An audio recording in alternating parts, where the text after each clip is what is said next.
ధర్మాన్ని పాటిస్తే ఆ ధర్మమే మనలను కాపాడుతుంది.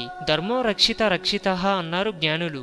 ధర్మం కాని పని చేయడం భక్తి అనిపించుకోదు. స్వలాభం కోసం చేసే ధర్మాలు నిజమైన ధర్మాలు కావు. 10 మందికి ప్రయోజనకరంగాను హర్షించే విధంగాను శాస్త్ర సమ్మతంగాను ఉండటం ధర్మం లక్ష్యం. మనిషిలో మానవత్వం ఆధ్యాత్మికతను నింపి వాటికి ధార్మికత్వం జోడిస్తూ దైవత్వం వైపు నడిపించేదే మతం. మతం ఏదైనా ఆ మతాన్ని విశ్వసించి ఆచరించే వారిలో భక్తి భావనలు కలిగించాలి. జీవితాన్ని సాత్వక బుద్ధితో సద్భావంతో నింపేదే భక్తి. అటువంటి శక్తే దైవాన్ని చేరే ప్రయత్నాన్ని వేగవంతం చేస్తుంది. భక్తితోనే మన మనసు పరిశుద్ధం అవుతుంది. ఆ సర్వేశ్వరుని పాదకమలాలపై మనస్సు లయమయ్యేటట్లుగా చేస్తుంది. భక్తి ఎక్కడ ఉంటే ఆ భగవంతుడు కూడా అక్కడే ఉంటాడు. మనస్సును బుద్ధిని ఆత్మను పరిశుద్ధంగా పవిత్రముగా చేసేది తిరుమల వాసుడైన వెంకటేశ్వరుని దివ్య నామస్మరణ ఒక్కటే.